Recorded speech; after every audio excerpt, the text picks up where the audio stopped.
Hi friends, welcome on my YouTube channel Ashish search solution. आज हम discuss करने वाले हैं जो रूट वाली एपी होती है, ठीक है फ्रेंड। रूट वाली एपी, उसमें हम किस तरीके से क्वेश्चन को सोल्व करते हैं। मान लो हमसे नेक्स्ट टाइम यहाँ पे शायद यहाँ पे क्वेश्चन नंबर 2 आपको दिख रहा होगा। ये थोड़ा सा एरेज हो गया। रीज़न,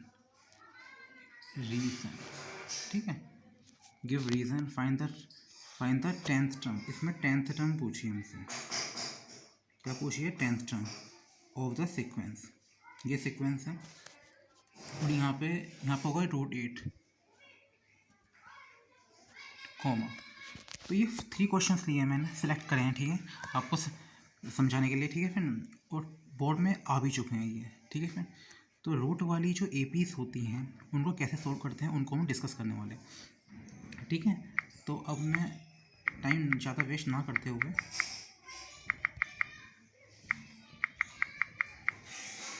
बस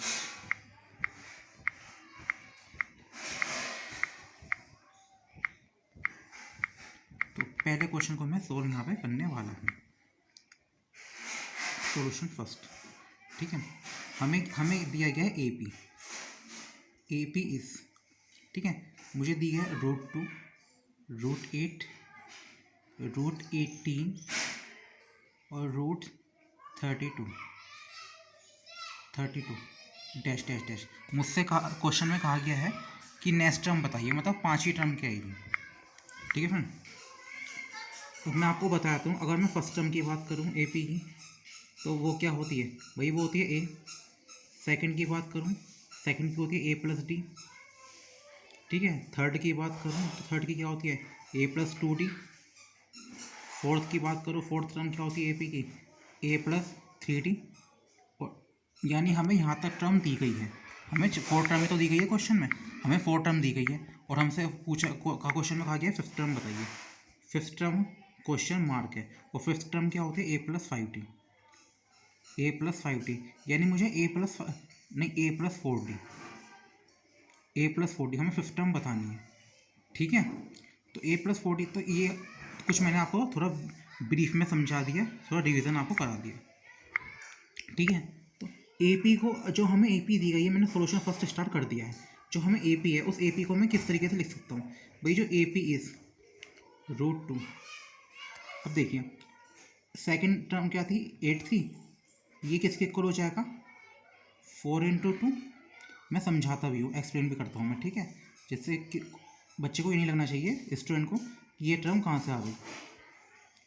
9 × 2 लिख सकते हैं सर फ्रेंड, ठीक है स्टूडेंट।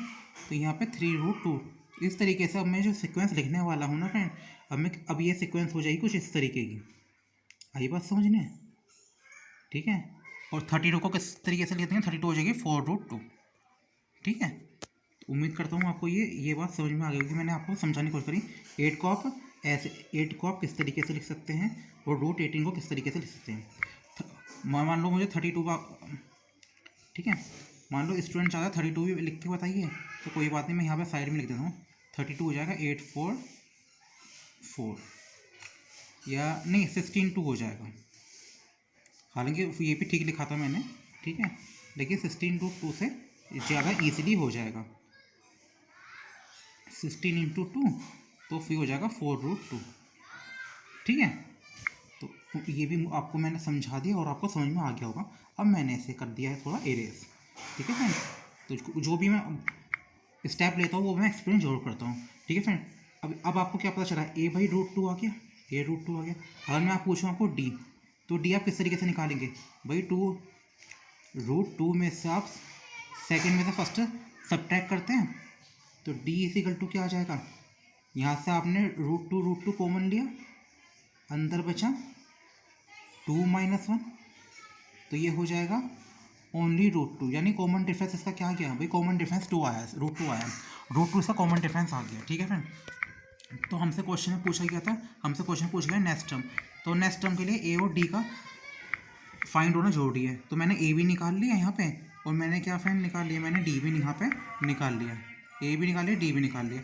तो बस अब मुझे निकालनी है 4 टर्म दे रखी थी, 5th टर्म निकालनी है। तो 5th टर्म क्या होगी भाई? नेक्स्ट टर्म क्या होगी? जो नेक्स्ट टर्म होगी अब मैंने कलर भी चेंज कर लिया, ठीक है फ्रेंड। नेक्स्ट टर्म क्या होगी भाई, a + 4d होगी। तो a + 4d, a तो भाई √2 है, ठीक है फ्रेंड। 8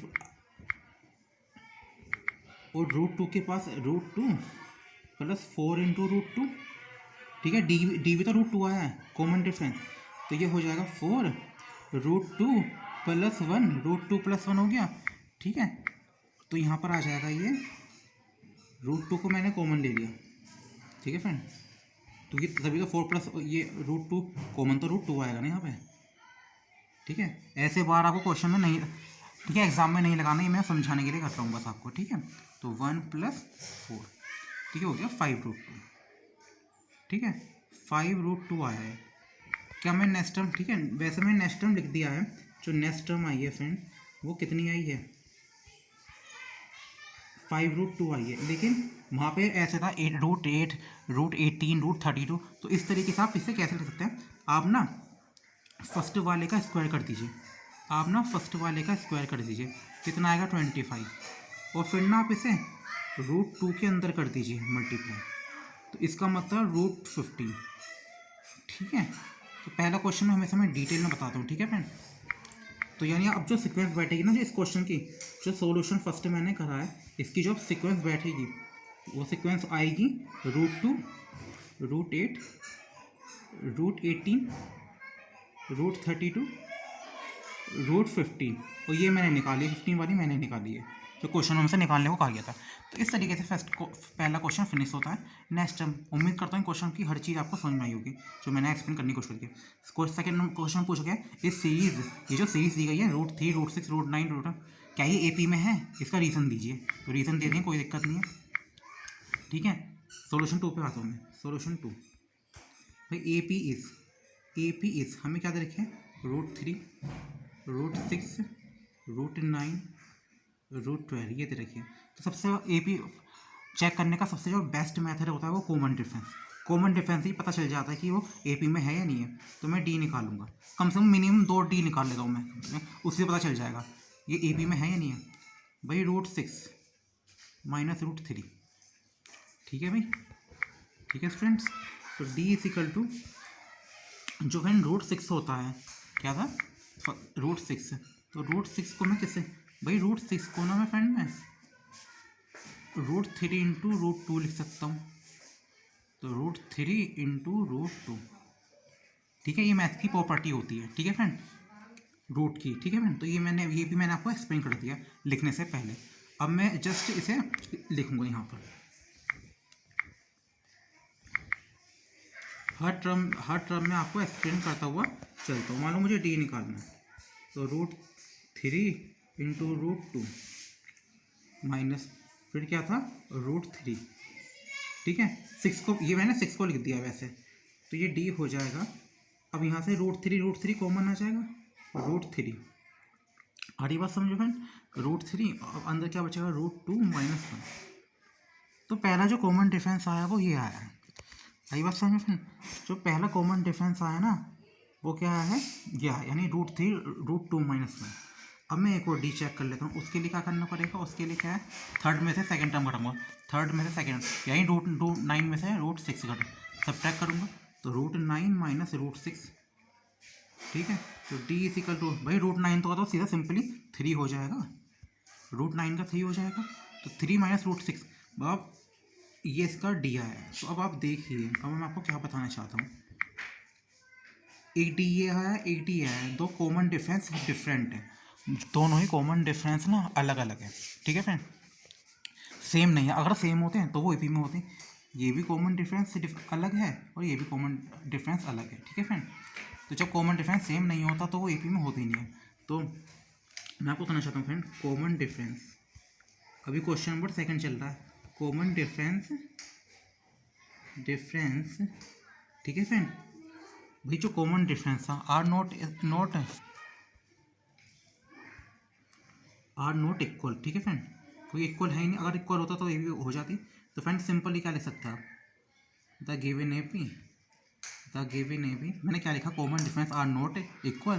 तो फ्रेंड क्या हो जाएगा, द गिवन सीरीज जो हमें दी गई है is not in AP, not in, ठीक है फ्रेंड। तो ये क्या है, ये AP में नहीं है। तो फ्रेंड इसके ये पता चलने के बाद मैं लास्ट क्वेश्चन की ओर पढ़ता हूँ, ठीक है friend. Find the 10th term. इस क्वेश्चन में हमें 10th टर्म बतानी है, यानी यहीं से काम चल जाएगा फर्स्ट वाले क्वेश्चन में, क्योंकि सेम ही है √2 √18। मतलब इस वाले क्वेश्चन में मुझे क्या करना है, तो फर्स्ट क्वेश्चन को ही देख कर मैं थर्ड क्वेश्चन को सॉल्व कर देता हूँ, क्योंकि सीक्वेंस तो सेम है ना, ठीक है। यानी फिर मैं इसका nth टर्म का फॉर्मूला लगाता हूँ मैं जल्दी से। तो क्वेश्चन यानी इसका डी तो दोनों के सेम ही आए थे, A और D। यस, इसमें दोनों के A और D सेम आएंगे, तो बस काम आसान हो गया। और तो क्वेश्चन नंबर मैं थर्ड करूँगा। तो सॉल्यूशन थर्ड, A हमारा √2 आएगा, फर्स्ट क्वेश्चन अभी मैंने करके दिखाया आपको। और D भी क्या आएगा, कॉमन डिफरेंस √2 आएगा, ठीक है फ्रेंड। कॉमन डिफरेंस √2 है। अगर आपको मान लो A को D चेक करके दिखाओ मैं फर्स्ट क्वेश्चन था, तो मैं वो भी आपको चेक करके बता दूंगा, क्योंकि ठीक है फ्रेंड, मेरा काम तो अच्छी तरह एक्सप्लेन करना है। तो √18 - 8 को मैं सब्ट्रैक्ट करूँगा, और √18 क्या है, 3√2 2√2। तो मैं अभी आपको ये वाला D भी निकाल के दिखा देता हूँ। 3√2 - 2√2। तो यहाँ से अगर आप √2 को कॉमन लेंगे तो क्या 3 - 2 बचेगा, तो √2 क्या हो जाएगा, √2 ही आएगा। तो देखा D भी √2 आएगा। तो यानी पहला क्वेश्चन तो वैसे भी AP में ही था, तो कॉमन डिफरेंस सेम आया है। तो मैंने कॉमन डिफरेंस यहाँ पे आपको चेक करके बता दिया। बस क्या है, आपको बस मुझे 10th टर्म निकालनी है, यानी A10 A है √2। वैसे फॉर्मूला क्या होता है, nth टर्म का AN = n + A + n - 1 × D। तो n क्या आ जाएगा, 10 - 1, और ये √2 + 9√2, ठीक है। तो ये हो जाएगा A10, ये हो जाएगा 10√2, ठीक है। यानी 10√2 का करेक्ट आंसर आ गया। तो फ्रेंड आज मैंने रूट वाली AP ली थी, ठीक है। मैं जैसे कि आप जानते हैं एग्जाम इफिशिएंट क्वेश्चन हमारी सीरीज चल रही है बहुत 2023 को लेकर। तो आज मैंने AP के रूट वाले क्वेश्चन लिए हैं, ठीक है। रूट वाली AP कैसी होती हैं, किस तरीके से इनका क्वेश्चन सॉल्व किया जाता है, उसको मैंने डिस्कस किया। उम्मीद करता हूँ आपको समझ भी आएंगे। यदि सच में दिल से ये वीडियो अच्छी लगी हो तो चैनल को सब्सक्राइब जरूर करें, और वीडियो को लाइक जरूर करें, और ज़्यादा लोगों में शेयर करें, ठीक है फ्रेंड। ऐसी कई इंपॉर्टेंट वीडियोस मैं लाता रहूँगा आगे भी, ठीक है। वीडियो देखने के लिए शुक्रिया।